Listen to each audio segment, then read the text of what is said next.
Today we're talking with Dr. Jeanita Pritchett. Dr. Pritchett, thank you for joining us today. Can you please introduce yourself and tell us about your current role? Absolutely. So first, thank you for having me. So as you said, I'm Dr. Jeanita Pritchett, and I actually wear a ton of hats in the science, technology, engineering, and math space. My full-time job, I'm a senior diversity, equity, and inclusion strategist at the National Institute of Standards and Technology. In that role, I actually am helping to reshape the culture within the organization and really pushing the needle forward in helping to enhance diversity and inclusivity within the organization. Outside of my full-time role, I'm an educator. I've been teaching at Montgomery College for the last 8 years, but I've overall been teaching some form of chemistry class for 16 years total.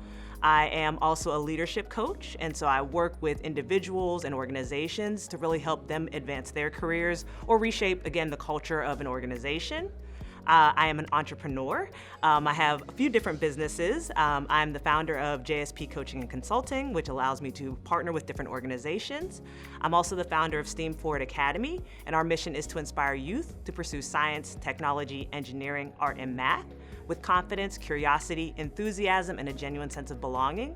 And then last but not least, I'm the co-founder of Facilitate to Motivate, and our mission really is to help organizations and individuals get into their best mental attitude for sustainable success. So, do a little bit of everything. And I'm also an artist. I also like to paint, and one of my paintings was actually featured on the cover of Analytical Chemistry recently.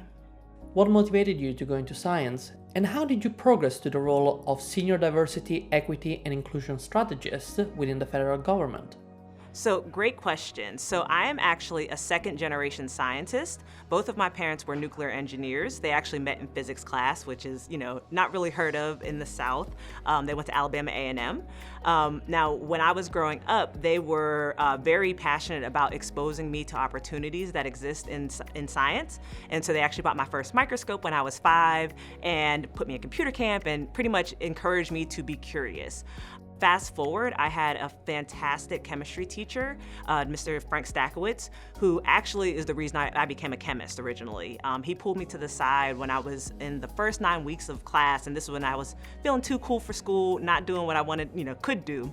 And he pulled me to the side and told me like, hey, here are the grades. See, these are the A's, these are the B's, these are C's. But you see this last A? This last A is you. And while you didn't earn that A, I know you could have gotten it. He was like, so I'm gonna give it to you this time, but I'm gonna challenge you to earn it moving forward. And something like went off on me, it was a light bulb. And from that moment, I said I wanted to earn the grade. And so I did, which is great. And he actually invited me back to actually serve as a TA even very early on throughout my 11th and 12th grade years. So then I went off to school, majored in chemistry at Tennessee State University, or TTTSSSU, which is a historically black college and university, and then went to the University of Illinois at Chicago for my PhD in analytical chemistry. I transitioned into actually teaching originally because I couldn't find a job. I graduated in the midst of a recession, so finding a job was a little challenging, but I'm grateful for that because that actually kicked off my teaching career.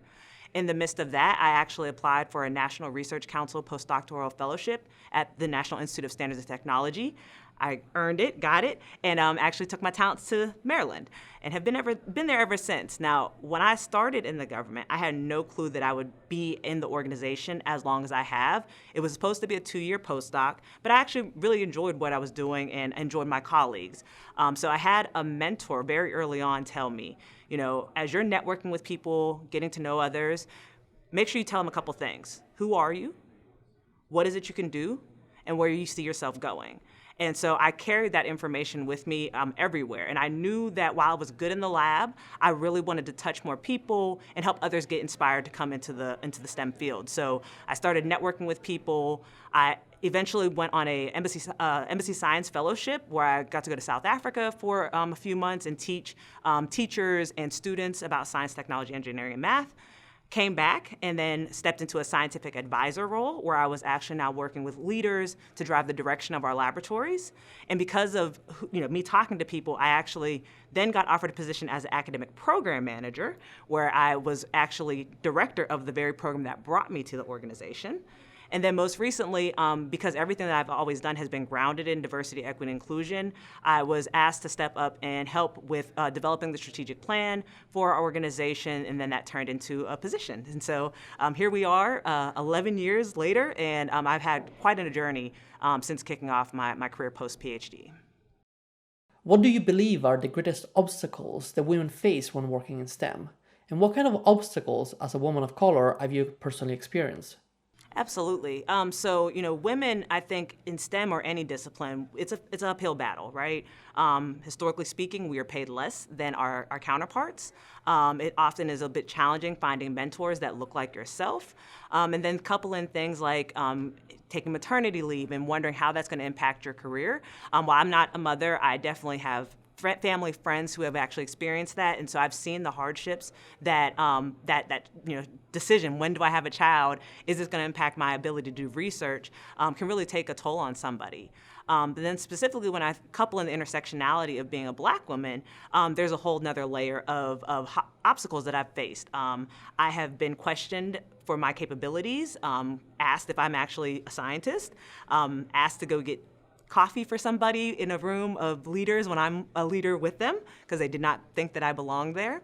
I have had an advisor when I stepped into graduate school tell me that I wasn't going to do good in his class because I went to a HBCU, then flipped it on him and got the highest grade in the class, and he came back and asked if I wanted a recommendation letter from him, and of course I declined. But then again, couple that with just the idea of being isolated in a lot of places that you're going to step into, and really just trying to find sponsors and mentors that can help you stay motivated along the way. Fortunately, I've been really blessed. Again, my parents were scientists, so they really just were my initial mentors that I saw. And then I've constantly sought out people to really build my network or my personal board of directors to keep me inspired along the way. You advocate for academia and science to be a more appreciative, nourishing, and just space for people. Can you tell us more about your efforts here and discuss some of the greatest challenges that scholars from an underrepresented group currently face in academic space? Absolutely. So one of my kind of taglines I operate by is that from inspiring youth to empowering leaders, my mission is to help other people find their place in STEM. And so when I think about, creating this environment where people feel welcome, people feel like they belong, it really starts early on. With my company, STEAM Forward Academy, we really encourage curiosity. We really tell people, it's okay to ask questions, and science can be cool. So I think just dispelling the myth of what a scientist looks like or what you can do is one of the main things that I think has helped to really shift the mindsets of people that have gone through any of the programs that I've coordinated. Then as you transpire up the ladder, thinking about how we can support you every step of the way. So giving you the tools that you need to be successful. And it goes beyond teaching people about the technical skills, right? It's those unwritten rules that sometimes you may not be exposed to, especially if you're coming from either a low socioeconomic background or you're a first-generation student. Maybe you don't know that you can negotiate your first salary. We were talking about that recently. Maybe you don't know how important communication is. So through my coaching, that's one of the big things that I try to teach people is how can you actually show up as the best version of yourself so that you can actually be successful. So I think getting that inspiration very early on, getting them excited, but then also creating an environment where they're supported every step of the way and encouraging them to constantly, adapt themselves and find new opportunities and really climb that ladder.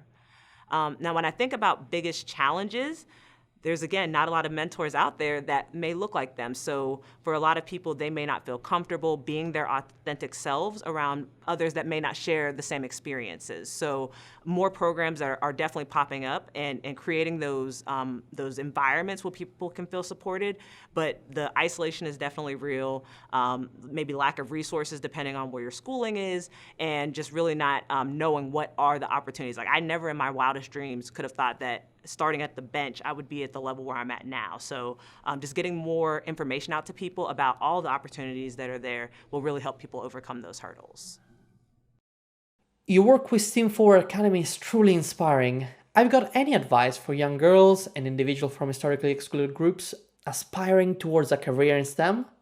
Absolutely. So one, just recognize STEM can be hard, right? But give yourself grace.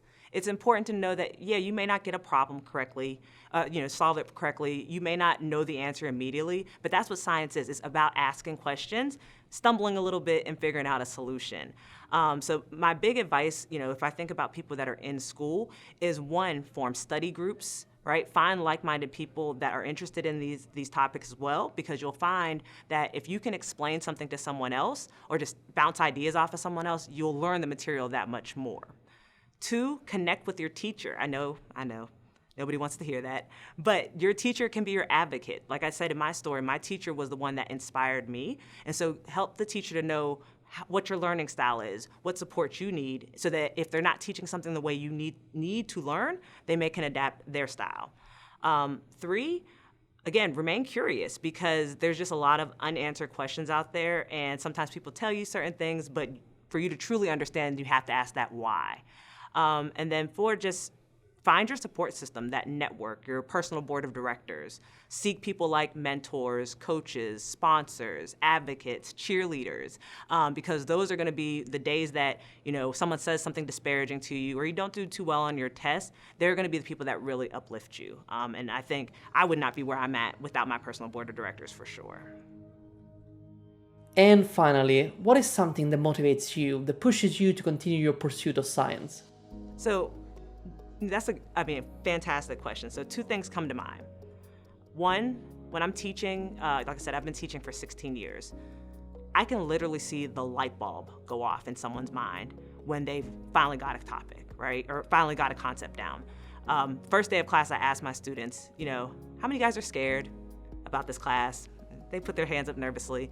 How many guys maybe took the class before and think you're not going to do so well, and they put it, hand up.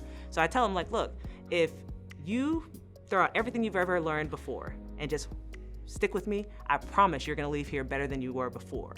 And by giving them that support very early on, as we're going through different topics, stoichiometry, balancing equations, I can literally see the light bulb go off. And so when I see those moments, that's why I do it. That's number one. But then number two, it really goes to the next generation. My niece, she is my biggest supporter, and hearing her say, my aunt's a scientist, I can do science. She's actually had me come to her class before and do experiments for her kids, because she literally told her teacher, hey, my aunt's a scientist, she can actually do this bigger and better. So I think just the fact that she is so confident in herself and so excited about science, seeing that the impact that not only myself, but my team. I have a phenomenal team of facilitators that I work with, and just seeing how excited they get, that's what keeps me going. Fantastic. Thank you for joining us today. Thank you so much for having me. It's been fun.